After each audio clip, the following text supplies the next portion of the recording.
Après avoir découvert dans la première vidéo que Noël existait depuis 2600 ans avant la naissance de Jésus-Christ, à l'époque de Nemrod en Babylone, et nous avons aussi découvert le culte solaire de Satan et la tradition de l'arbre de Noël.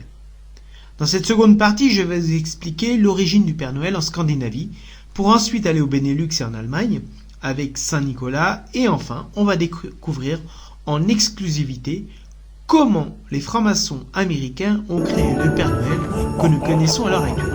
Le traîneau est prêt pour partir, alors accrochez-vous, on démarre.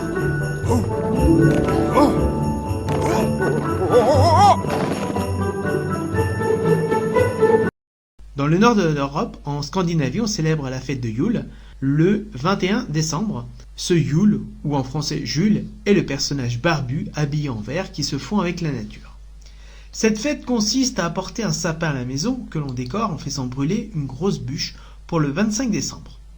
Maintenant, vous comprenez pourquoi on mange une bûche de Noël, mais aussi c'est en relation avec cette très vieille histoire à dormir debout de la mort de Tammuz, mort sur un tronc pourri, qui donna la vie à un pain comme symbole de Nemrod, que vous avez eu l'explication en première partie. Par ailleurs, le Père Noël est aussi Odin ou Wotan. Il est considéré comme le roi des dieux selon la mythologie nordique. Il est le faux dieu de la guerre, de la mort, de la sagesse, de la poésie et de la magie. Odin et son cheval à 8 pattes ont le symbole principal d'avoir des pouvoirs d'un dieu, et son symbole était également le pin ou le sapin, qui est un arbre éternel qui reste vert toute l'année. Comme vous voyez en image, Odin a très peu de ressemblance avec notre actuel Père Noël. C'est vraiment surprenant que la Scandinavie et Babylone sont distants de 5000 km et ont les mêmes traditions de l'arbre de Noël, le culte des faux dieux. Pourquoi ces points en commun, me direz-vous? Donc l'histoire et les historiens omettent volontairement de nous dire que ce sont les marchands et les marins qui étaient les transmetteurs des secrets de ces arts occultes de Babylone en étant des agents doubles. Et c'est pourquoi on retrouve tous ces points en commun sur notre planète. Ensuite, ces agents doubles contactèrent les leaders d'opinion de chaque zone afin de se rallier à leur cause en leur offrant de l'or et des cadeaux. Actuellement, cela s'appelle de la corruption envers sa nation. Par ailleurs, ces coutumes ont traversé le temps et nous transmettons par automatisme les traditions issues de l'erreur de nos anciens qui n'étaient pas suffisamment instruits. Donc les satanistes experts pour modifier les noms, parfois c'est aussi pour le côté pratique de la langue. Par exemple, Yule se transforme en Yale en anglais, et je fais un aparté sur l'université de Yale aux États-Unis. Peut-être que vous avez déjà entendu parler des francs-maçons des Skull and Bones. Moi, je l'appelle l'université des sorciers, des riches familles, comme les Bush par exemple, qui instaurent actuellement le nouvel ordre mondial. Mais vous avez également Bill Clinton et d'autres personnes et d'autres présidents qui ont participé donc à fomenter le nouvel ordre mondial. Maintenant, on va partir pour la Hollande, la Belgique et l'Allemagne, et certaines zones en France. Le 6 décembre, on célèbre la Saint-Nicolas avec un défilé accompagné de son bras droit, le Krampus. Le Krampus est essentiellement présent en Allemagne. Donc je vous mets quelques images de ce défilé qui n'a rien de catholique, mais plutôt satanique. En Hollande, Saint-Nicolas s'appelle Sinterklaas, et en Allemagne, c'est Saint-Nikolaus. En Allemagne, cette mise en scène que vous voyez ressemble plutôt à du satanisme pur et dur, avec des démons appelés Krampus qui accompagnent Saint Nicolas pour battre les enfants qui ont été vilains et récompenser les gentils enfants avec des bonbons et des cadeaux. C'est plutôt une mauvaise expérience pour les enfants qui n'a rien d'idyllique en Allemagne. Savez-vous pourquoi dans cette culture le Krampus emmenait les enfants vilains? Donc c'était la bonne excuse pour faire un kidnapping à la barbe de tout le monde. Et si vous regardez le calendrier satanique, on découvre que du 16 au 23 décembre, on commence les préparations sataniques pour faire des kidnappings. Donc le 22 décembre, on viole les enfants, et le 24 décembre, ils font les sacrifices de ces mêmes enfants. Et vous allez me dire, mais comment ils s'en débarrassaient? Donc c'est très simple. Ils les mangeaient comme le faux dieu Saturne, comme cela ni vu ni connu, c'est QFD, et les restes, on les enterrait bien profondément dans des endroits que l'on n'imaginerait même pas. Donc actuellement en France et dans le monde entier, ces pratiques continuent le jour de Noël, et des enfants disparaissent bien avant Noël dans le but de faire un holocauste qui est une offrande comme sacrifice et leur permettre de cette façon d'être encore plus puissants. En première partie, j'avais oublié de vous parler de ce détail sur l'arbre de Noël qui avait été adoré par toutes les cultures du monde comme adoration au feu dieu soleil et de la fertilité. Actuellement, on met une étoile de 5 à 6 branches pour faire référence à l'étoile de Bethléem, qui indiquait le chemin à suivre pour les rois mages, me direz-vous. Que nini! Observez le ciel. Les étoiles sont des points dans le ciel. Et ces points ont été changés par les satanistes en étoiles, leur symbole. S'ils avaient décidé que l'étoile était un cube, alors on aurait parlé du cube de Bethléem, au-dessus de l'arbre de Noël. Je vous rappelle ce que dit la Bible sur les coutumes et traditions, dans Jérémie chapitre 10, verset 3. C'est en relation au 10, verset 3. Car les coutumes des peuples ne sont que vanité. On coupe le bois dans la forêt, la main de l'ouvrier le travaille avec la hache, on l'embellit avec de l'argent et de l'or, on le fixe avec des clous et des marteaux pour qu'il ne branle pas. En relation à ce que nous avons vu auparavant, que les hommes coupaient des troncs pour faire des idoles en or et en argent. Donc les branches de pin servaient de décoration pour les maisons, qui étaient des offrandes comme symbole de fertilité pour le faux dieu du printemps. Et c'est aussi en relation avec la fausse déesse Ishtar ou Sémiramis. Il faut savoir que la principale porte de Babylone s'appelle la porte de Ishtar, qui était réassemblée au musée de Pergame de Berlin. Savez-vous quel est le soi-disant pouvoir du gui ? Donc le gui a été déclaré par les Celtes comme ayant des pouvoirs magiques en soignant les plaies et augmenter la fertilité. Donc c'est la raison pour laquelle on accrochait à l'entrée des maisons du gui, qui est une plante parasite et qui éloigne, selon eux, les mauvais esprits. Donc durant les Saturnales, les Romains faisaient des orgies sous le gui pour augmenter la fertilité. Et c'est la raison pour laquelle on continue à faire cette stupidité de s'embrasser sous le gui pour avoir de l'amour. Sachez cette année de ne pas acheter du gui, vous faites une économie et vous gardez votre argent. Maintenant, nous traversons de l'autre côté de l'Atlantique aux États-Unis pour continuer notre voyage. Donc dans les années 1700, les immigrants hollandais aux États-Unis contribuèrent à célébrer cette fête païenne et les satanistes anglophones en 1809, avec le franc-maçon Washington Irving, profitèrent avec le temps de modifier ce nom comme cela les intéressait en le nommant Santa Claus. Donc Santa est l'anagramme de Satan et Santa Claus veut dire en anglais Satan enferme ou Satan est à côté. Maintenant, nous savons que Saint Nicolas est Santa Claus, le Père Noël, mais aussi l'autre nom de Nemrod et d'Odin. Dans la culture américaine, on entend Santa Claus dire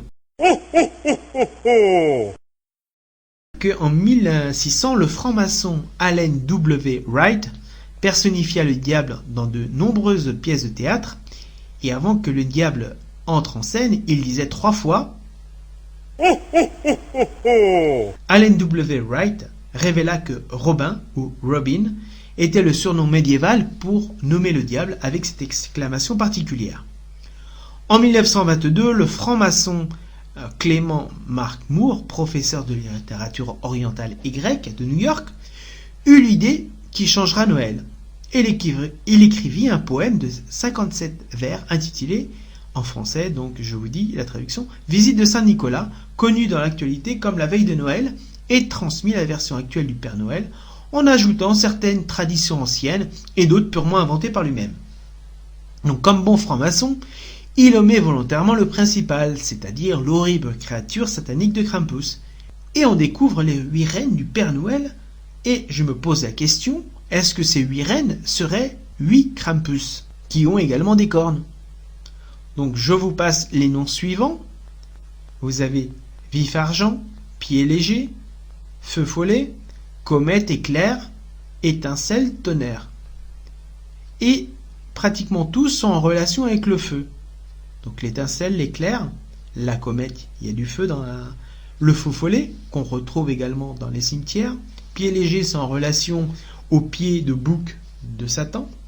Et vif argent, l'argent, c'est également l'autre symbole de Satan avec l'or. Bon, le tonnerre, bien sûr, c'est le feu également. Et la tornade, c'est la rébellion, symbole de Satan. Par la suite, un siècle plus tard, le renne Rodolphe fut ajouté aux 8 reines avec un nez rouge, comme les clowns, afin que le Père Noël soit guidé par cette même lumière rouge en pleine nuit. Donc le renne Rodolphe fut créé par le franc-maçon Norman Rockwell.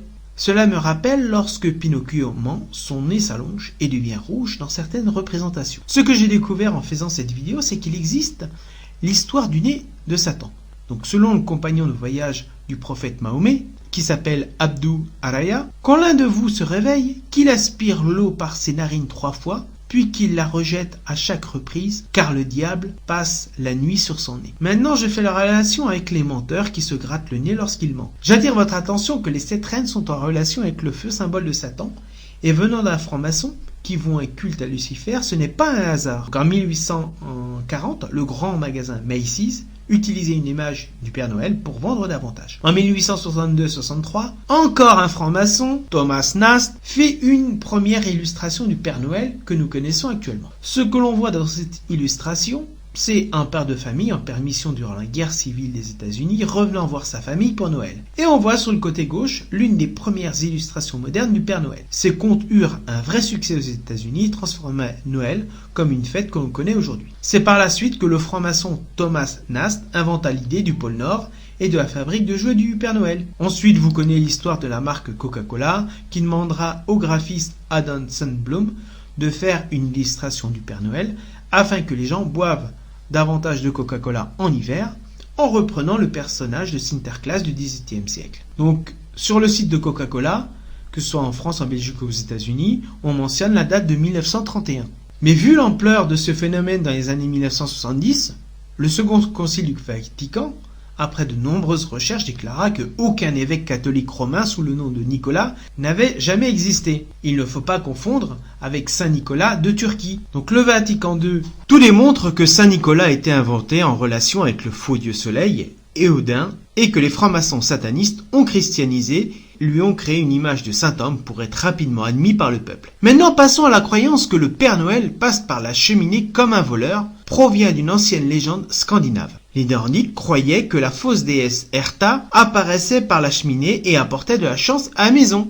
Et tout cela indique que c'est en relation avec un faux dieu connecté au feu, qui est le diable. Les druides laissaient du lait et des pâtisseries pour bien se faire voir par ce faux dieu, qui passait comme un voleur par la cheminée. Donc vous comprenez pourquoi les sorciers et les sorcières s'habillent de noir en couleur de la cendre du feu, tout comme les avocats et comme les magistrats. Dans le Cambridge Dictionary, on retrouve le surnom du diable, le Old Nick. Le vieux Nick, et maintenant vous allez faire vous-même la relation avec le groupe de rap Supreme NTM, Nick ta mère, en relation avec Séminaris, que son fils Nemrod niquait sa mère, Sémiramis. Et le pompon, je vous le présente, lorsque je découvre une vidéo de Marine Le Pen qui parle d'une association charitable française créée par le propre système qui se fait appeler Nique ta mère. Voici les images. Il faut continuer à subventionner massivement les associations communautaristes pour acheter la paix civile. Voilà, c'est ça. Un nom d'association communautariste puisque Nique ta mère. Très sympathique association, Nique ta mère, très sympathique. Voilà. C'est impressionnant comment chaque franc-maçon a apporté sa brique pour construire un mur de mensonges. Sur le lien ci-dessous, vous pouvez lire l'article du blog d'un franc-maçon anglophone qui parle sur le franc-maçon Clement Clark Moore, que j'ai traduit en français, qui explique la création de Noël que nous connaissons et qui repose sur de l'idolâtrie satanique. Ce qui attire mon attention, c'est que pour les rois mages de janvier 2018, en Catalogne, à Manresa, les indépendantistes font un lâcher de ballon pour libérer des politiques indépendantistes catalans qui sont allés en prison pour rébellion et détournement d'argent public. Et cela, on les appelle des prisonniers politiques. Si vous observez cette couleur jaune fluo, cela ressemble à la cause des gilets jaunes, qui est la couleur du culte solaire. En faisant cette vidéo, je me suis dit, la prochaine fois, les francs-maçons vont lancer des brassards rouges ou des casquettes noires. Et voici ce que je découvre sur le happening des Champs-Élysées, des figurantes en cap rouge avec les seins à l'air le 15 décembre 2018 en formation en V, encore symbole franc-maçon, pour l'acte 5 de la manifestation des Gilets jaunes, comme si tout cela ressemble à une représentation théâtrale. Question que je me pose, mais qui est le vrai commanditaire de cet happening ? Qui a payé Déborah Robertis et ses figurantes qui nous rappellent le chaperon rouge et le loup ? Combien ont-elles touché comme salaire ? Mesdames, imaginez-vous faire de même dans la rue principale de votre ville, vous verrez tout de suite la police vous arrêter et vous emmener au poste, mais dans ce cas-là, sont repartis comme si de rien n'était, et comme si les CRS étaient au courant de cette scène de théâtre avec les ordres donnés par la hiérarchie franc-maçonne de ne rien faire. Comme je vous disais dans la première vidéo sur la justice, il y a 2 poids et 2 mesures dans la justice française, qui ne veut pas appliquer les lois, qui elle-même souvent fait obstruction à la justice. Vous comprenez maintenant pourquoi les jeux sont truqués. Donc la France est en guerre, non pas par les musulmans, mais par les francs-maçons infiltrés dans l'administration, et les ordres sont donnés dans les loges. Donc la France est une experte de faire des grands discours de morale, Mais si on regarde bien les statistiques de la Cour européenne des droits de l'homme, la France, avec son élite de longues études, se classe dans le top 7 des pires pays qui ne respectent pas les droits de l'homme. Voici les résultats que j'ai pêchés sur le site, que j'ai réorganisé pour faciliter la lecture, donc que vous pouvez trouver sur le site de la Cour européenne des droits de l'homme à Strasbourg. Vous pouvez voir le leadership du trio avec la Turquie, l'Italie et la Russie, et on retrouve la France en 7e position. Il faut savoir que c'est un tableau de statistiques sur une cinquantaine de pays. Donc ce qui démontre que ce sont les propres gens du système français ou dans ces pays qui ne respectent rien car tout leur est dû à ses dirigeants. Je vais vous ajouter aussi dans une colonne la population afin que vous-même vous puissiez faire vos ratios, parce que d'un pays à un autre, la Roumanie n'a pas les mêmes habitants que la Russie et la France, par exemple. Donc tout cela me fait de la peine de voir comment les sionistes refont un copier-coller de la même histoire de la révolution russe avec des mercenaires bolcheviques et des idiots utiles à leur cause, en utilisant ce même ras-le-bol du peuple, à la veille d'une guerre mondiale et Rothschild qui arrive. Qui met en vente ses avoirs. Comme par hasard, ils l'ont fait pour la Première Guerre mondiale, la Deuxième Guerre mondiale, et maintenant pour la Troisième Guerre mondiale qui arrive. Comme l'avait ordonné Albert Pike, le franc-maçon du 33e degré des États-Unis, créateur du Ku Klux Klan. La cause du peuple russe, tout comme les Gilets jaunes, était juste, mais le peuple russe ne s'est même pas rendu compte qu'ils ont été roulés dans la farine par les francs-maçons bourgeois de Lénine et Trotsky, financés par les sionistes allemands, et Staline faisait partie de la fête également. Donc personne n'allait se rendre compte que les Russes allaient droit à la dictature en marche vers un génocide. Car les politiques, ou meneurs voyous, disaient habilement ce que le peuple voulait entendre pour arriver au résultat désiré. Donc les gilets jaunes utilisent la même couleur que les indépendantistes catalans. Quelle coïncidence! La couleur du culte solaire. Et pour couronner le tout, lorsque je découvre que Emmanuel Valls apparaît à la télé en Espagne pour calmer les tensions en Catalogne dans le but de se présenter à la mairie de Barcelone et arriver comme un héros, Aquesta Catalunya oberta, aquesta Catalunya, sí, la d'estació de França, aquesta Catalunya que amb Cristóbal Colón mira el món, aquesta Catalunya del Mediterrani que canta també Joan Manuel Serrat en català o en castellà. És això Catalunya. I què és Catalunya? Què és Catalunya? Catalunya és una identitat. Aquestes identitats tan fortes que existeixen a Espanya. És això, la possibilitat de creure en la democràcia. A París, a Bruxelles, a Waterloo, a Berlín, volem una Espanya unida, amb una Catalunya orgullosa de ser catalana, espanyola i europea. Jo em van caure les llàgrimes quan al mes d'agost, després d'aquest atemptat terrible aquí a Barcelona i a Cambrils, parlant amb el cor del que era primer ministre, quan hi van haver els atemptats a París, quan hi va haver aquella manifestació increïble a París després de Charlie Hebdo i dels atemptats a París, quan tots els caps de govern, presidents, les forces polítiques i els espanyols i els catalans hi eren.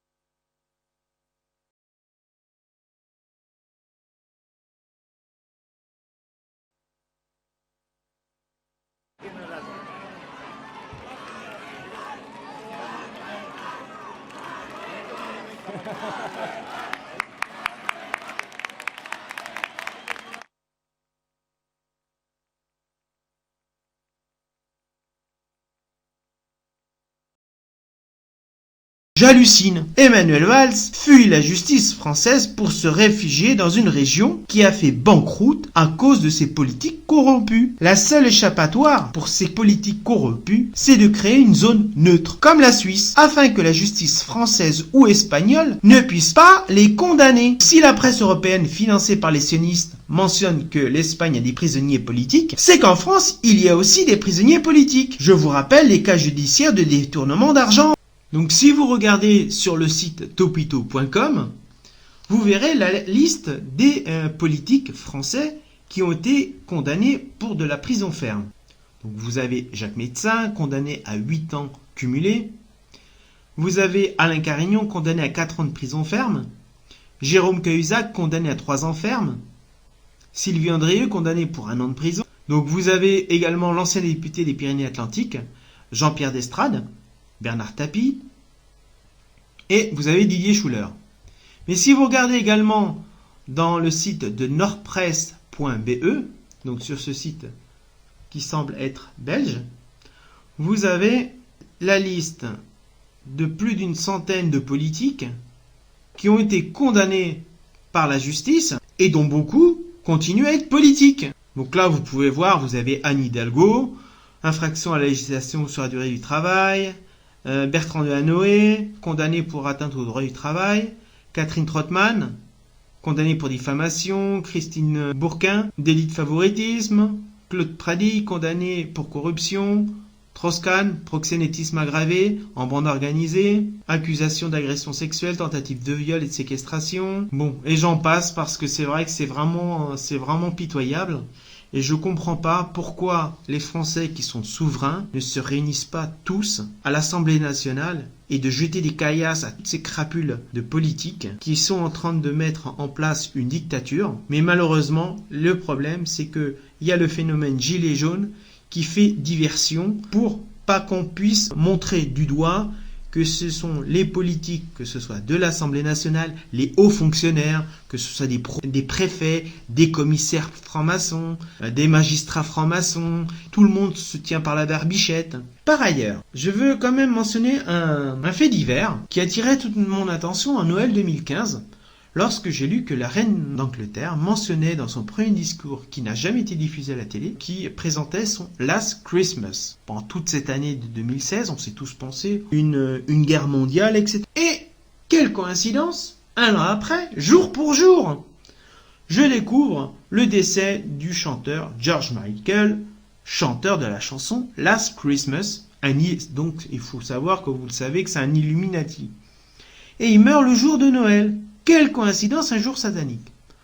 Donc, on dit qu'il y a eu un arrêt respiratoire, il y avait à un moment eu des rumeurs d'un suicide, etc. Mais moi, je me suis rendu compte avec l'expérience que les coïncidences n'existent pas. Même si dans son discours, dans son premier discours, dans le regard de la reine, son regard était préoccupant parce qu'elle savait des choses. Avant de clore cette vidéo, sachez que je me suis défait de mon arbre de Noël. J'ai cassé les boules de Noël avec un marteau, comme vous pouvez le voir. Pourquoi avec un marteau? Il faut savoir que le marteau, c'est le symbole de Vulcain qui est en relation avec Satan. Le fer, c'est la raison pour laquelle j'ai cassé un symbole de Satan avec un symbole de Satan. Vous allez me dire, mais ouais, mais c'est aussi le symbole des communistes. Attendez. Si vous ne le savez pas, chez les communistes, une grosse majorité, c'était des juifs francs-maçons. Et pourquoi ils ont pris le marteau, la faucille, comme on nous a fait croire que c'était symbole de l'industrie et de l'agriculture? Non, que nini, c'est le symbole de Vulcain, donc de Satan, et de la faucille, c'est le symbole de la mort. Vous comprenez pourquoi il y a eu ce génocide également. Ce sont tous des symboles, ce sont des clés que nous donne l'histoire, mais qu'il faut savoir décoder. Et là, je vous transmets ce savoir pour que vous-même, vous puissiez décoder tous ces signes que vous pouvez voir à la télé. Donc j'ai juste, au final, gardé ma crèche, même si je sais que malheureusement Noël ou la célébration de la naissance de Jésus n'est pas en hiver mais au printemps. Certains mentionnent également que la naissance de Jésus est en automne. Je doute. Et je vous demande à tous de pouvoir prier pour toutes ces victimes qui sont mortes durant toutes ces dernières années le jour de Noël, du 24 au 25, qui ont été violées le 22 décembre, pour que leur âme puisse arriver au ciel et que l'on puisse retrouver leur corps et que l'on puisse remonter la trace jusqu'à leur bourreau. J'attire également votre attention. Marteau, le chef de l'État, est venu notamment soutenir les soldats français de l'opération Barkhane qui luttent contre les djihadistes dans cette région du Sahel. Et il a rappelé combien le terrorisme, vous êtes sur place, il a rappelé combien le terrorisme représentait encore une menace pour la France.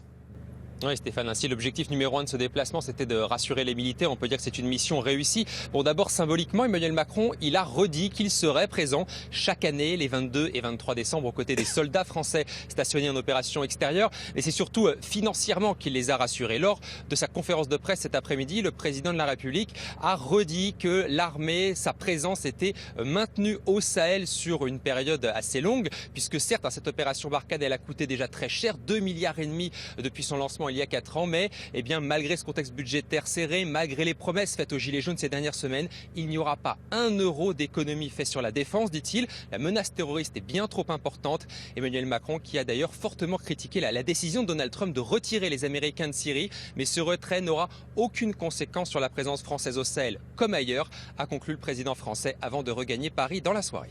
Merci Jean-Baptiste Marteau en direct de N'Djamena. Je suppose que Tchad. vous allez me poser des questions en commentaire, donc j'anticipe. Et si vous me dites, mais on fait comment à Noël, on fait quoi? C'est pas une fête Noël. Ce n'est plus une fête. Si vous voulez, vous faites juste un repas en famille, comme ceux que vous faites le dimanche. Certains vont me dire, ouais mais on n'offre pas de cadeaux. On n'offre jamais de cadeaux à Noël. Je ne sais pas qui vous a mis la manie d'offrir des cadeaux à Noël, mais si vous voulez offrir des cadeaux, éventuellement faites-le pour l'épiphanie, le jour des rois mages, le 6 janvier. Mais sachez que la naissance de Jésus est au printemps. C'est-à-dire que les cadeaux, il faudrait les offrir après Pâques, par exemple. Donc si, lors du prochain Noël, on vous dit un joyeux Noël, un voisin, un ami, etc., vous répondez poliment, passez de bonnes fêtes. Donc si vous avez décidé de ne plus fêter Noël, je vous félicite. Car vous avez compris qu'il faut maintenant marcher sur le droit chemin et toujours chercher la vérité, comme je vous l'ai montré dans cette vidéo. Pour certains, ça va choquer, certes, mais la vérité a toujours choqué. Elle n'est pas belle à montrer, mais c'est la vérité. Par ailleurs, je vous rappelle que le jour de l'an est malheureusement une fête satanique. Vous pouvez regarder sur Google, Satanic Calendar, vous verrez les calendriers sataniques en anglais, c'est la fête des druides. Et vous vous êtes jamais rendu compte que pratiquement tous les souhaits que l'on demande à minuit, le 1er janvier, ne se réalisent pratiquement pas. Donc moi, la meilleure solution à minuit est de dire, au nom de Dieu, que Satan s'annule dans ma vie. Donc si vous êtes musulman et vous fêtez le nouvel an occidental, vous commencez par dire Bismillah, que Satan s'annule de ma vie. Et si vous êtes juif, vous commencez par Baruch Ata Adonai et vous dites la phrase que Satan s'annule de ma vie. La première année va être difficile car c'est un symbole que vous rébellez contre Satan. Donc il va vous le faire payer très cher cette première année afin de revenir sur le mauvais chemin. Persistez parce que moi je suis passé par là et c'est vrai que j'ai passé une année difficile. Sachez également qu'il y a des coutumes en Amérique latine qu'à minuit on dit si vous voulez avoir de l'amour pour cette nouvelle année, il faut porter des sous-vêtements rouges, avoir l'amour pour cette nouvelle année. Ou si vous voulez avoir de l'argent, vous portez des sous-vêtements jaunes. Maintenant, vous avez compris que ce sont des grosses conneries à ne pas faire, car ce sont des couleurs qui sont en relation avec le satanisme. J'espère que vous avez aimé cette vidéo. Je vous remercie pour vos likes. Et si vous n'êtes pas encore souscrit à ma chaîne, cliquez en dessous, sans attendre au bouton ci-dessous, afin de voir mes prochaines vidéos, et ainsi apprendre de nouvelles choses. Donc là, je vous présente d'autres vidéos. C'est une façon insupportable de se moquer de la démocratie et de se moquer du peuple français. Parce que M. Macron sait bien qu'il est protégé par la Constitution française, notamment l'article 67, qui précise que le président de la République n'est pas responsable des actes accomplis en cette qualité, sous réserve des dispositions des articles 53 alinéa 2 et 68, sur lesquels je vais revenir dans un instant. Cet article 67 poursuit en disant que le président de la République ne peut, durant son mandat, et devant aucune juridiction ou autorité administrative française, être requis de témoigner, non plus que de faire l'objet d'une action, d'un acte d'information, d'instruction ou de poursuite. Qu'est-ce que ça veut dire? Ça veut dire que M. Macron pense qu'il est dans un climat d'impunité totale, qu'il peut faire absolument ce qu'il veut et que l'article 67 le protège définitivement. Seulement voilà, M. Macron n'a pas bien lu l'article 67, puisque je le disais à l'instant, il est question d'article 53 alinéa 2, qui prévoit que le président de la République peut être éventuellement entendu par la Cour pénale internationale. Ce n'est pas évidemment le cas ici. Mais cet article 67 prévoit une procédure dérogatoire qui est celle de l'article 68. L'article 68 précise que le président de la République ne peut être destitué qu'en cas de manquement à ses devoirs manifestement incompatibles avec l'exercice de son mandat. C'est la seule façon pour la représentation nationale d'écouter M. Macron.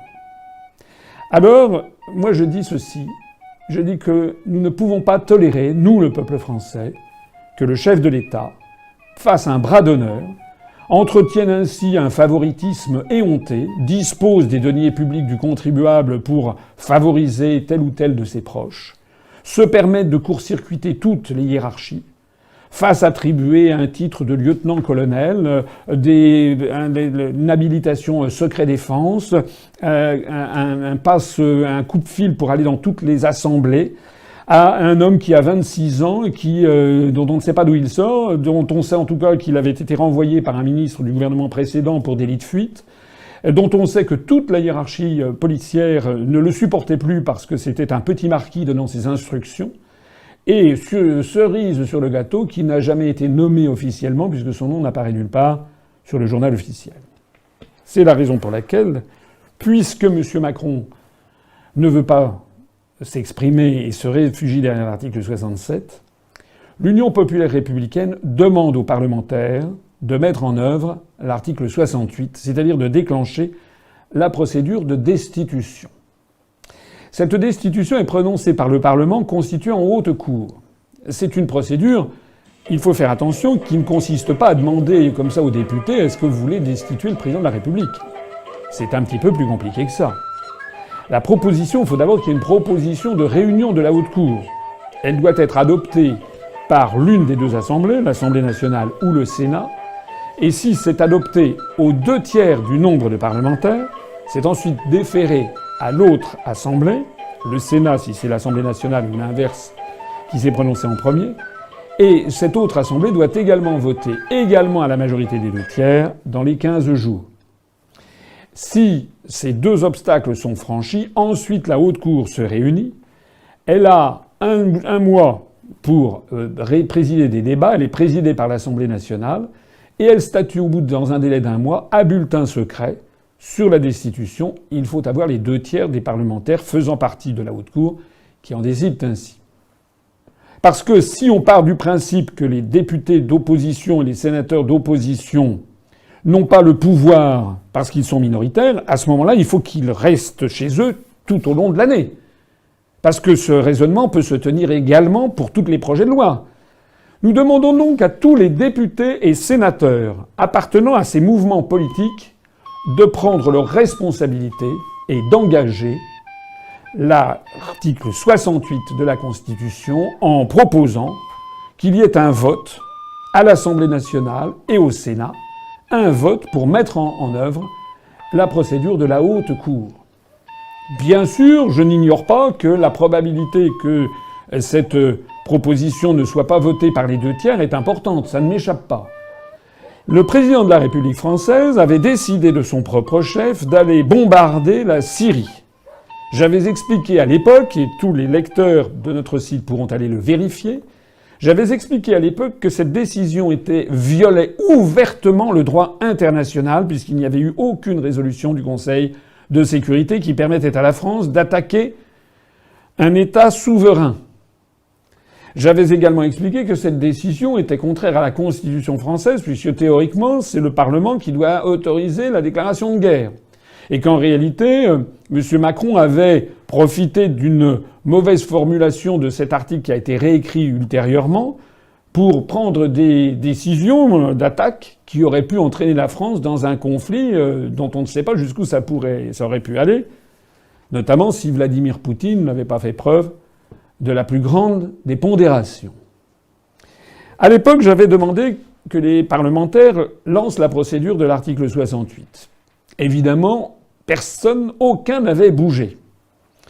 Mais maintenant, où M. Macron revendique lui-même être responsable d'actes délictueux et illégaux, est-ce que ces parlementaires d'opposition, encore une fois, ne vont pas bouger ?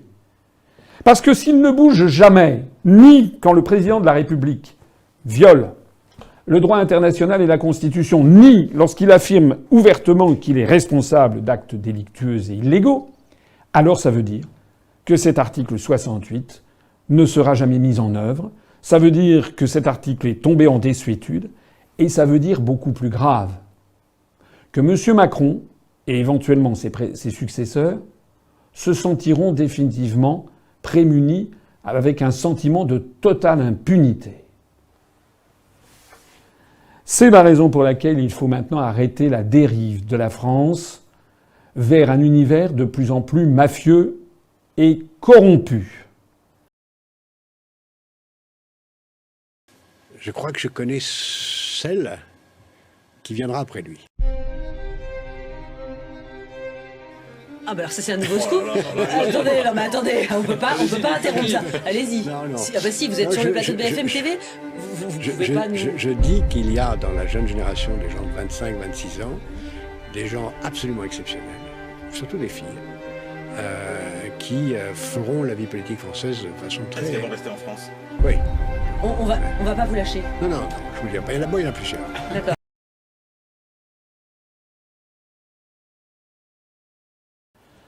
Je demande donc à M. Wauquiez, qui n'est pas député, mais qui est à la tête des Républicains, à M. Jacob, qui est le président du groupe parlementaire des Républicains à l'Assemblée nationale. Je demande à Mme Le Pen, qui est députée, qui est à la tête des députés du Front National à l'Assemblée nationale. Je demande à M. Mélenchon, qui est à la tête du groupe de la France Insoumise. Je demande également à M. Laurent, avec les députés du Parti communiste français. Je demande à M. Dupont-Aignan. Je demande également aux parlementaires, aux sénateurs relevant de ces différents partis politiques. Au nom de toutes les personnes qui ont voté pour moi, au nom de tous les Français qui n'ont pas voté pour moi, mais qui ont voté pour eux, et qui attendent qu'ils fassent preuve enfin d'une opposition résolue, je leur demande de prendre les choses en main et de déposer au plus vite un projet de déclenchement de l'article 68 de la Constitution. Seule cette procédure, même si elle n'est pas menée à bien, commencera à faire résonner aux oreilles de M. Macron le vent du boulet de la révolte du peuple français devant un comportement complètement attentatoire à toutes les grandes valeurs de la République. J'espère que vous commencez à ouvrir un petit peu plus les yeux. Amis gilets jaunes, vous avez compris que le système est mal fait pour que nous soyons esclaves du système, ou devrais-je dire que le système est bien fait pour les sionistes, pour tondre les moutons de cette dictature, de ce nouvel ordre.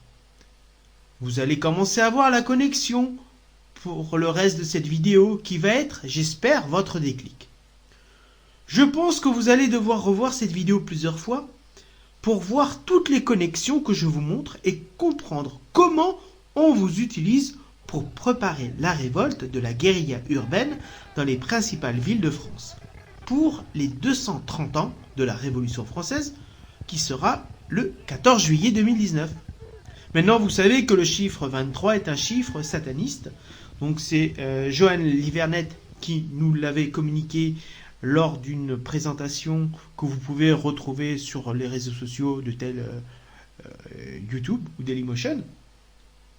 Donc le fait de casser lors des manifestations en France en 50 ans, cela n'a jamais arrangé la France, mais au contraire l'a morcelé un petit peu plus. Donc depuis l'étranger, on voit la France comme un pays qui est toujours en révolte pour être un pays riche. Et les gens n'arrivent pas à comprendre pourquoi il y a autant de grèves et autant de révoltes.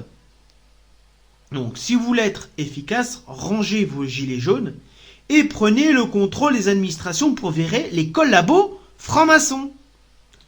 Rappelez-vous, les lois sont mal faites car cela est fait sciemment pour vous enlever toute liberté. Donc je vous recommande de surveiller les prochaines tables électorales pour le décompte et suivre à la trace avant les votes et après les votes pour vérifier les résultats s'ils correspondent bien à la réalité pour éviter que l'on vous vole votre démocratie. Donc je suspecte la France depuis 3 présidentielles que cela a été des élections de type africaine comme l'ont fait les Catalans avec le référendum du 1er octobre 2017, les votes dans des urnes. Rappelez-vous, lors de la présidentielle de 2017 en France, que 16 000 personnes n'avaient pas pu voter car ils avaient été radiés. C'est-à-dire qu'aujourd'hui, vous avez un président élu dans la tromperie. Les fausses excuses des erreurs de mairie, qu'il y a pu avoir des erreurs de radiation, je ne le gobe pas du tout. Ça avait été fait sciemment. Donc dans cette élection de 2017, il n'y a rien de démocratique. En France, les médias, on a grossi les violences policières espagnoles qui comparées aux CRS français. Je peux vous dire que les CRS espagnols en termes de violence sont vraiment des petits joueurs de 3e division.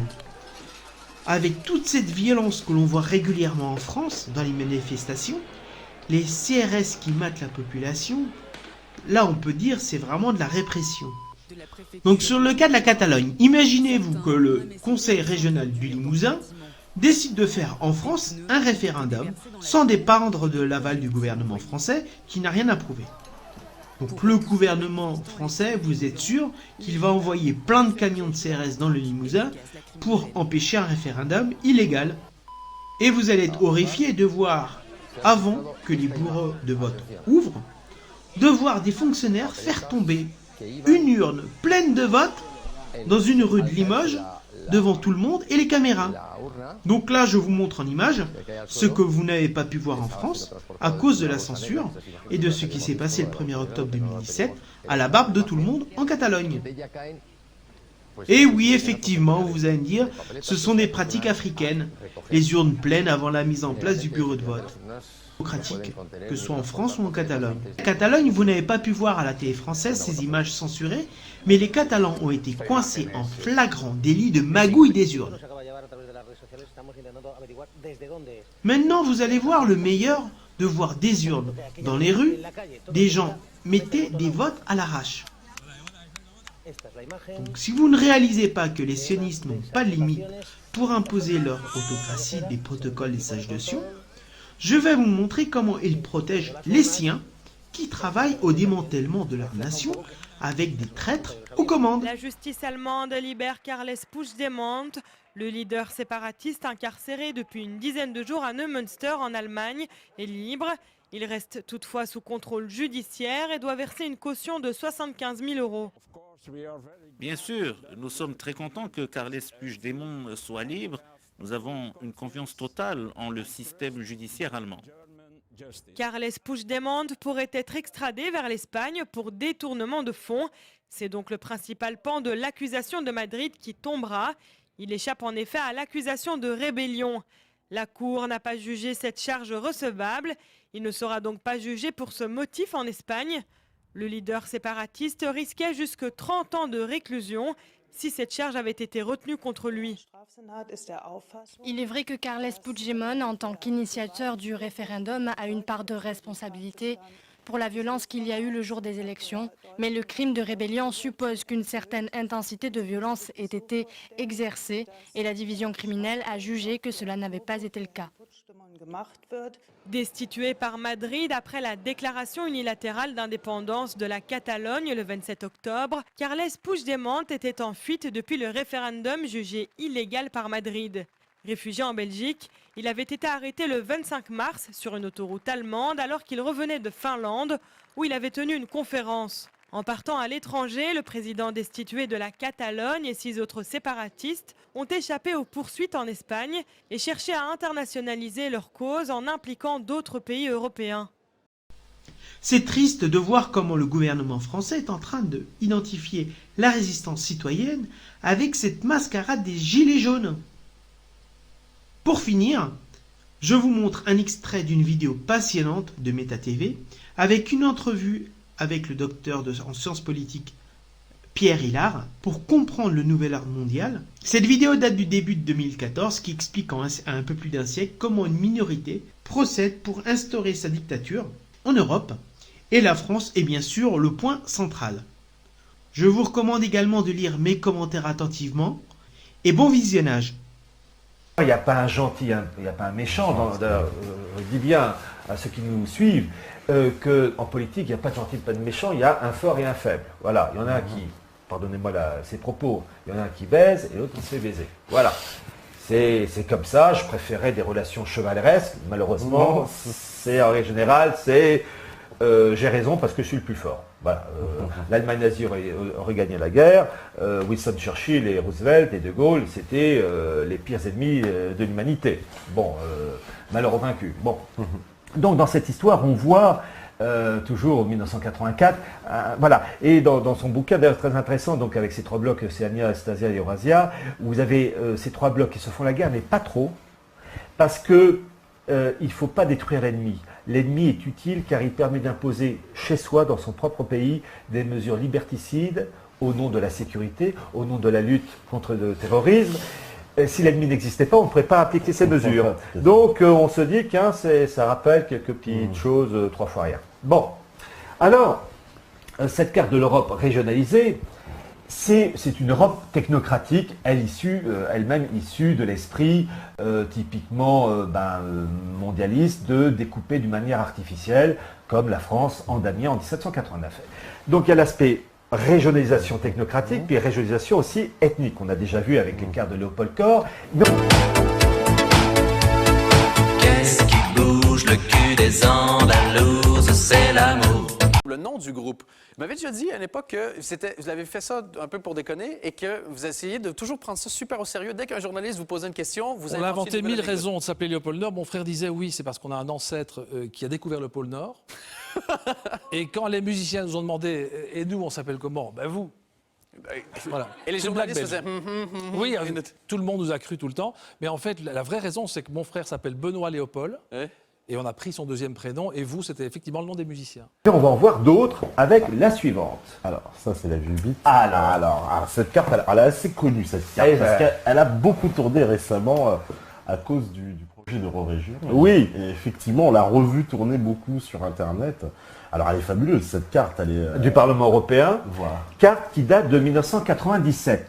Ça, par contre, c'est assez... Le Parlement européen, il y a mon Parlement européen dans toutes les langues, le drapeau européen, bon...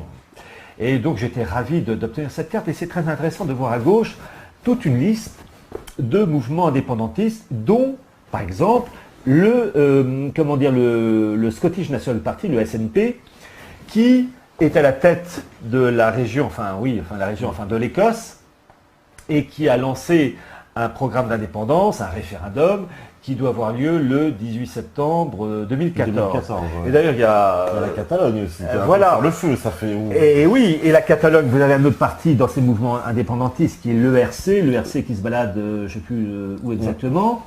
Et l'ERC fait partie actuellement du gouvernement catalan. Oui, voilà, l'Escala Republica, le fameux parti de M. Artur Mas. Voilà. Et donc on voit que ces choses-là ne sont pas récentes d'il y a 6 mois. Donc voici toutes les personnes qui ont participé à la conspiration du référendum de Catalogne au 1er octobre 2017. Donc ce sont toutes les personnes qui sont dans le procès. Certaines personnes ont fui l'Espagne. Et la stratégie de ces personnes-là était de créer différents partis politiques pour pouvoir unir un maximum d'électorats pour, de cette façon-là, obtenir cette indépendance tant désirée par ces agents du système qui sont des agents qui travaillent pour les sionistes pour mettre en place le démantèlement, commencer le démantèlement de l'Europe. Donc, comme vous le savez, la Catalogne est une poudrière parce que si elle prend son indépendance, toutes les autres régions comme l'Écosse, la Corse, la Bretagne, etc. prendront leur indépendance et donneront de cette façon-là une force aux États-Unis et surtout aux sionistes pour mieux contrôler l'Europe. Et vous avez aussi un parti qui n'existe plus, qui s'appelle la Volksunie, qui est un parti flamand indépendantiste et qui aujourd'hui s'appelle la NVA de Bart de Wever. Parce que la Volksunie a éclaté entre les mouvements indépendantistes de droite ou centre-droit et les mouvements indépendantistes de gauche flamands. Et le grand héritier de la Volksunie, actuellement, c'est la NVA de Bart de Wever qui a le vent en poupe et qui il y a 15 jours, 3 semaines de ça, a présenté un programme pour les élections qui ont lieu, je crois, en mai 2014 en Belgique. et un programme à la fois politique et économique qui est une véritable bombe, car en fait c'est un référendum d'une certaine manière qu'il propose. Il dit en gros, mon programme, si vous votez pour moi, c'est pour détruire l'État belge et donner les pleins pouvoirs à la Flandre et à la Wallonie. Le Premier ministre, le poste de Premier ministre disparaît, il n'y aurait plus de Sénat, il n'y aurait plus d'Assemblée belge, il n'y aurait qu'un seul Parlement avec 50 députés wallons, 50 députés flamands. Et voilà, qui serait finalement le seul lien rappelant encore, mais la Belgique disparaît. disparaît. Voilà, donc on va être, mis devant le fait accompli. Enfin, on ne sait pas s'il va réussir au mois de mai 2014 à imposer son programme. Une chose est sûre, c'est que, comme pour l'Écosse, on ne sait pas si l'Écosse va avoir son indépendance au mois de septembre 2014. Une chose est sûre, il y a un processus qui est lancé, qui va éclater dans 6 mois, 1 an, 2 ans, 3 ans, mais le fait que déjà on organise un référendum, ça montre qu'il y a quand même le feu. Ça se passe mal en Espagne aussi, voilà. Sans référendum, parce que l'armée a menacé. Mais oui, je rappelle une chose, c'est que la guerre civile espagnole en 1936, elle a commencé parce que la Catalogne voulait se prendre les voiles. Voilà. Et la Catalogne, il y a la fête catalane qui a lieu, je n'ai pas fait exprès, ça a lieu le 11 septembre. Parce que le 11 septembre 1714, c'est l'année et la date où la Catalogne s'est faite assujettir pour eux par les troupes espagnoles. Bon, eh bien vous avez eu par exemple le 11 septembre 2013, une immense chaîne humaine de 400 km du nord au sud, une chaîne humaine pour réclamer l'indépendance de la Catalogne. On voit qu'il y a un élan très fort. Et dans cette histoire, la première région qui arrivera à obtenir son indépendance ou un début d'indépendance allumera le feu. Parce que les autres diront, et nous. Et nous. Et nous. Par exemple, si l'Écosse devient indépendante, c'en est terminé du Royaume-Uni. Ah oui, c'est terminé. Oui. Alors ils disent quand même, parce que Alex Salmond, le patron du SNP, a présenté un programme de 670 pages sur l'Écosse indépendante. Il dit quand même, on gardera la reine d'Angleterre comme souveraine. Parce que vous savez que c'est quand même la reine d'Angleterre qui est souveraine de l'État d'Australie. Oui, bon. Du Canada, aussi du Kenya, je ne sais plus. Voilà. Ça fait joli sur les vieilles bandes, mais ça ne change plus grand-chose. Mais attention, il ne faut quand même pas mépriser la famille royale anglaise comme la famille royale hollandaise. Ils font partie, ces deux familles, de l'élite maçonnique. Ils sont extrêmement riches.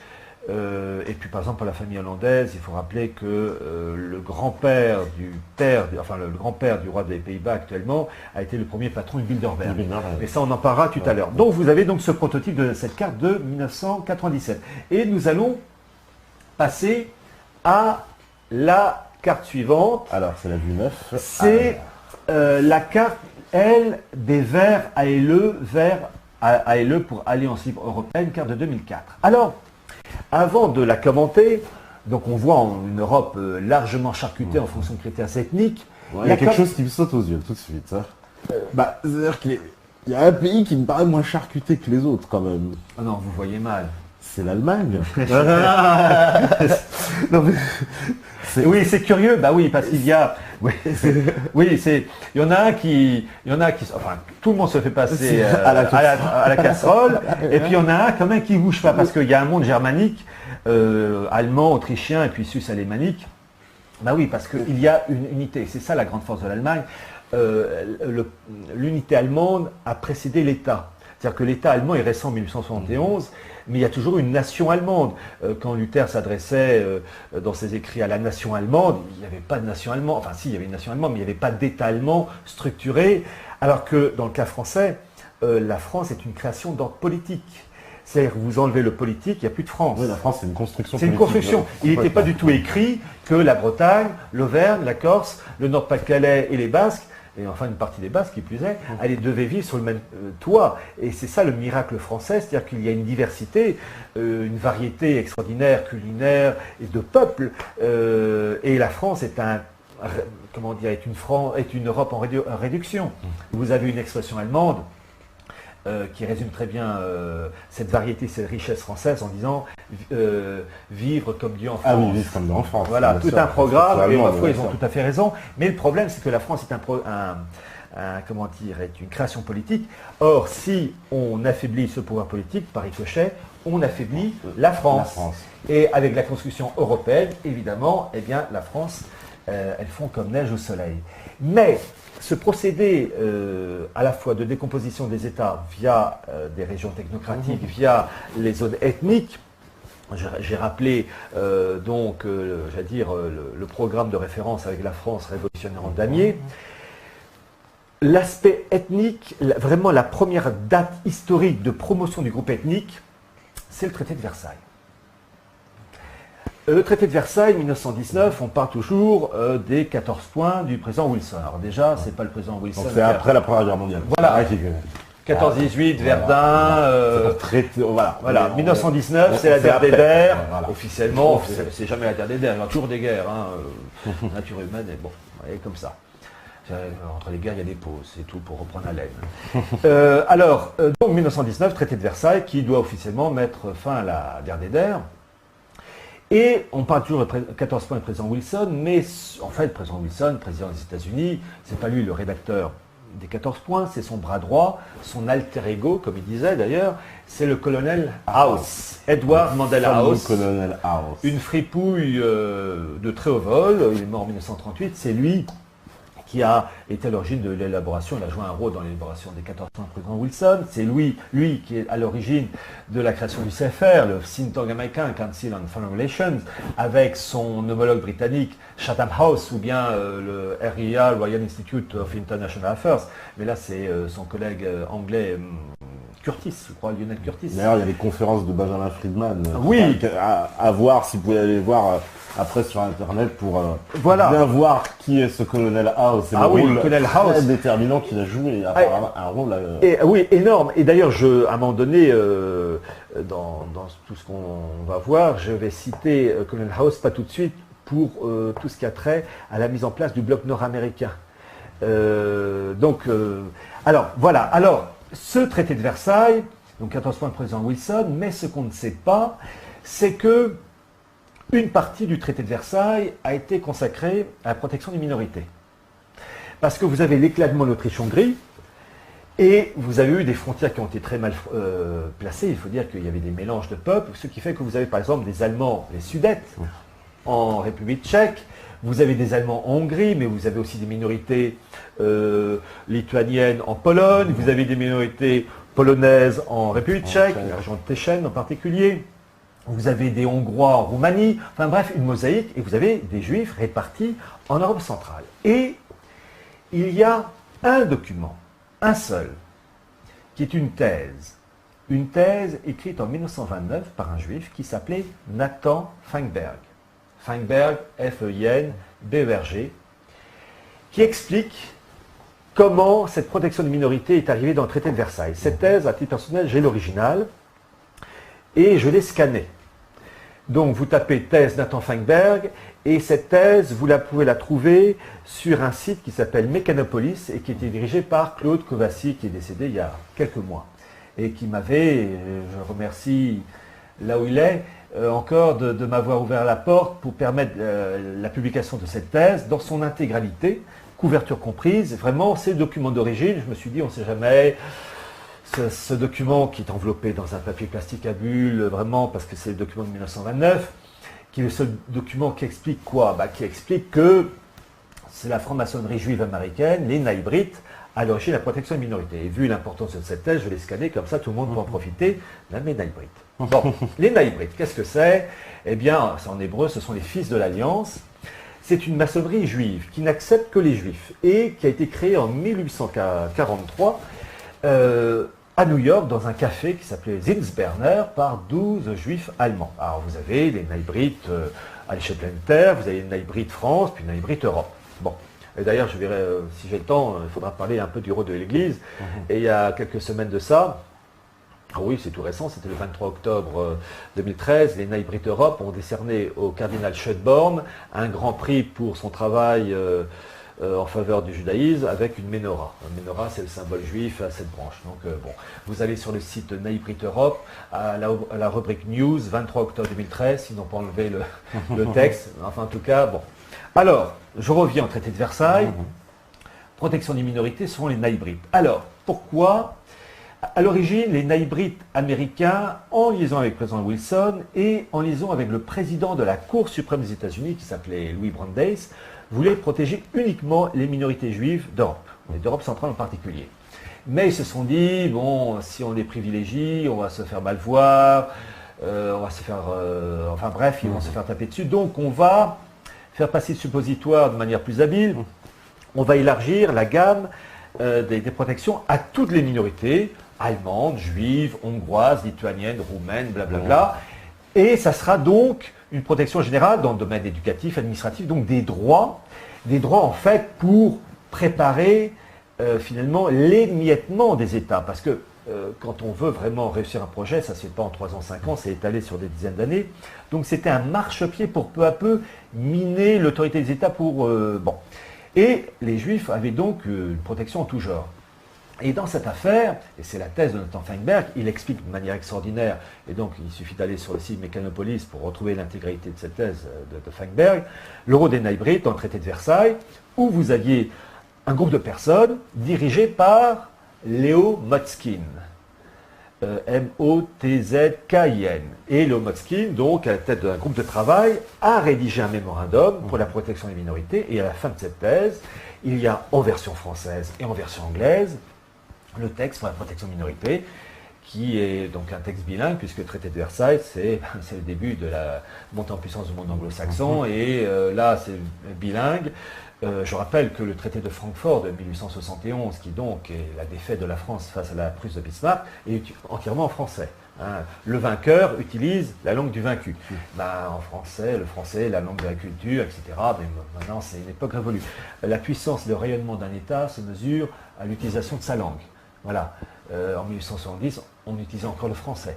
1918, 1919, traité de Versailles, l'anglais apparaît, puis après, c'est uniquement l'anglais. Bon, c'est révélateur d'une chute qui malheureusement continue. Bon, donc ce traité de Versailles, le Rodenaybricht avec Léo Motzkin, et ce Léo Motzkin donc, qui va être chargé dans le cadre de la SDN, Société des Nations, l'ancêtre de l'ONU, de la protection des minorités. Et c'est très intéressant, donc je rappelle, il a travaillé avec les Naybricht. Ce Léo Motzkin, dans le cadre de la SDN, va donc à Genève donc promouvoir la protection des minorités, et il va travailler entre autres directement avec les milieux pan-germanistes. Donc c'est très intéressant de voir ces milieux pan-germanistes qui officiellement sont antisémites, c'est vrai, mais qui sont capables de faire copain-copain avec les Juifs. Et le représentant du milieu pan-germaniste s'appelait Ewald Amende. Et Ewald Amende va travailler avec Léo Motzkin pour favoriser la promotion de l'ethnicisme dans les années 20 à 30. Et ce Ewald Amende en particulier avait organisé un congrès qui s'appelait le Congrès des nationalités, qui avait lieu, le premier a eu lieu en 1925, le dernier en 1938, après je ne sais pas pourquoi ça s'est arrêté, et donc il avait pour objectif de promouvoir l'ethnicisme. Je reviendrai tout à l'heure sur le Congrès des nationalités, et je continue avec Léo Motzkin. Léo Motzkin donc travaille dans le cadre de la SDN, suite au traité de Versailles, et il meurt en 1932.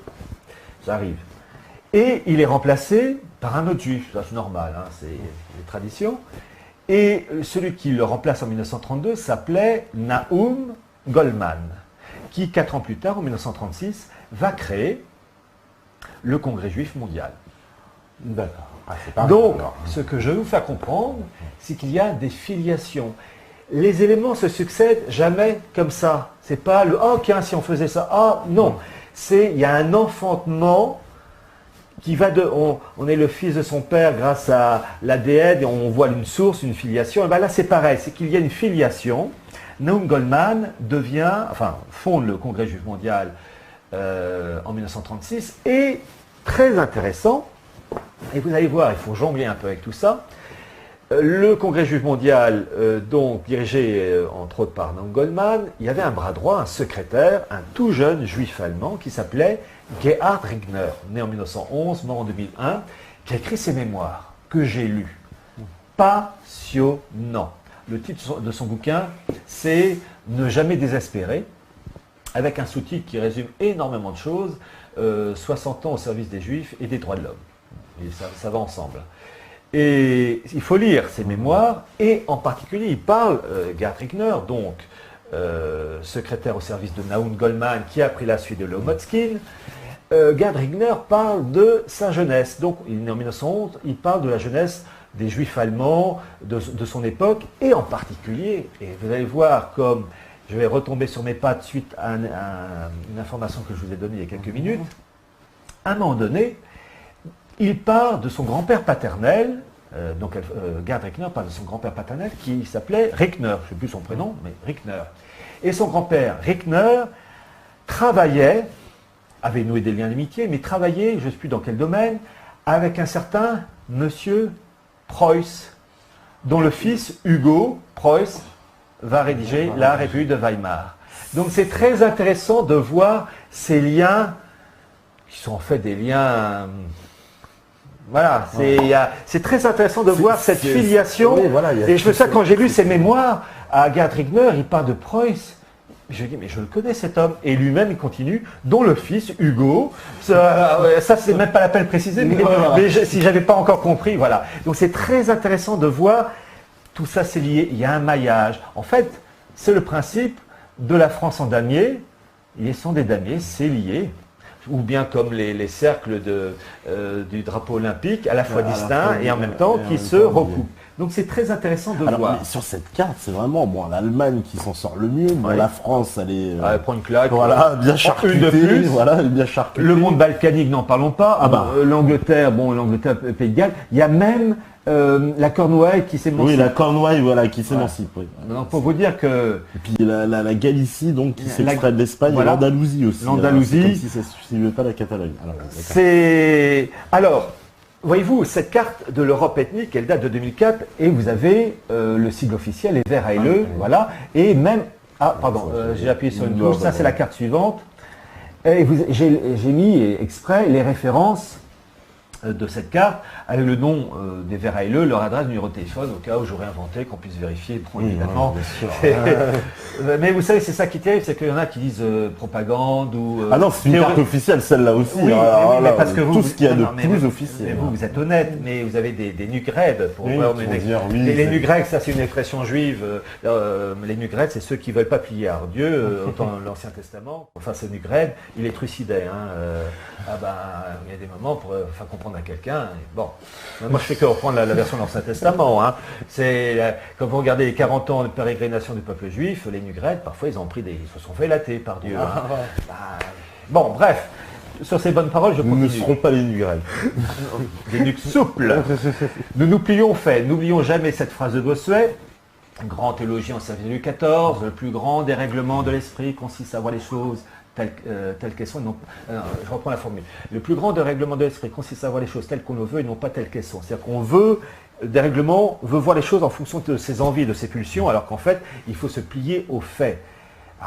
C'est quelquefois une souffrance quand on se trompe, se dire, mince, je me suis planté. Et donc, bon, c'est pas évident. Alors, cette carte, produite en 2004 par les Verts ALE, les Verts, tout le monde connaît Daniel Cohn-Bendit, pédophile notoire, officiel, et ALE, ça, très peu connaissent. ALE, donc Alliance Libre Européenne, qui donc travaille main dans la main au Parlement européen avec les Verts de Cohn-Bendit, et qui regroupe une trentaine de partis régionalistes, écossais, catalans, flamands, etc. D'ailleurs, il y a les drapeaux, Scotland, Corse, bref. Et très intéressant de voir, vous savez, le concept droite-gauche qui n'a aucun sens, comme ce mélange est parfaitement illustré dans le cas des Verts ALE. Les ALE sont dirigés par un flamand qui s'appelle Éric de Forte. Et Éric de Forte, qui travaille donc avec Cohn-Bendit, mondialiste gauchisant, voilà, Éric de Forte est un des fondateurs du parti dit de droite ou d'extrême droite. Non, de Bar de Wever, de la NVA. Et la NVA dit à droite ou extrême droite, un peu genre Philippe de Villiers, je mets des guillemets parce que c'est pas évident de... Eh bien, ce parti de NVA fait partie du groupe ALE qui travaille avec Cohn-Bendit. Donc c'est très intéressant de voir ces mariages consanguins, et puis qui donnent des monstres, et de voir que ces ALE sont dirigés par quelqu'un qui est quand même un sympathisant de droite, extrême droite, avec Cohn-Bendit. Il suffit de regarder. Alors, cette Europe ethnique, qui prend forme de plus en plus. Je vous dis. Soutenu par les Verts, hein, je rappelle, parce qu'il y a peut-être des sympathisants des Verts qui nous regardent. Oui, mais regardez. Le programme est là. Hein, le programme est là. Ah ben, vous allez sur leur site, d'ailleurs. Oui, sur leur site, ils la mettent en avant. Et voilà, la carte, j'ai pu l'obtenir, mais cette carte est sur leur site. Cette Europe qui est en décomposition régionale par la voie technocratique et ethnique, et donc qui a une tradition qui remonte à longtemps, avec la Révolution française, de créer des zones quand même uniformisées. Dans cette affaire, dans le cas de l'Union européenne, là il faut le dire, ce sont les autorités politiques allemandes qui jouent un rôle de premier plan. Dans ce sens que tous les textes clés de la construction européenne, officiellement européens, sont allemands. Et par exemple, pour la fameuse charte des langues régionales minoritaires, document européen, en fait, c'est allemand. Ça a été lancé par une résolution, la résolution 192-1988, d'un rapporteur allemand, avocat de son État, qui s'appelle Herbert Kohn, K-O-H-N. Et évidemment, il n'était pas seul, il y avait bien d'autres personnes, comme Theodor Feiter, qui était le président du groupe de travail, d'ailleurs un juriste autrichien qui est mort depuis. Et c'est pour vous dire le rôle immense. Bon, j'aurais pu citer aussi le groupe de juristes d'Innsbruck. Enfin, pour ceux qui veulent vraiment étudier la chose, ils vont dans mon livre Minorité et régionalisme, j'ai vraiment disséqué la chose.